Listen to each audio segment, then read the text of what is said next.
is processing day for the meat chickens, and I'm going to walk you guys through a mock processing. So I'm not going to show anything graphic. You're not going to see a live bird past this point, or a deceased bird for that matter either.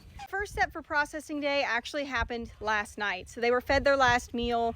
That way they can fast for at least 12 hours before we process them.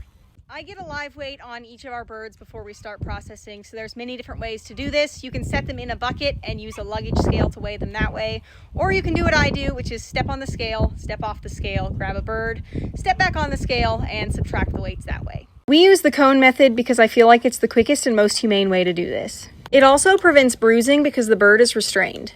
Imagine with me that this pink flyboot is a chicken. So you're going to grab your chicken by its legs and gently lower it down into the cone. Once it's through the cone, you may have to stretch its neck just a tiny bit. This is the most important part, and you want to be sure that your knife is incredibly sharp.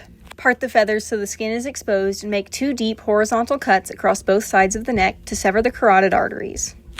Right, the bird will move afterwards. It's just nerves. It's natural. If you've done it quick and efficiently, the bird will have taken its final bow before it even realizes what's happened.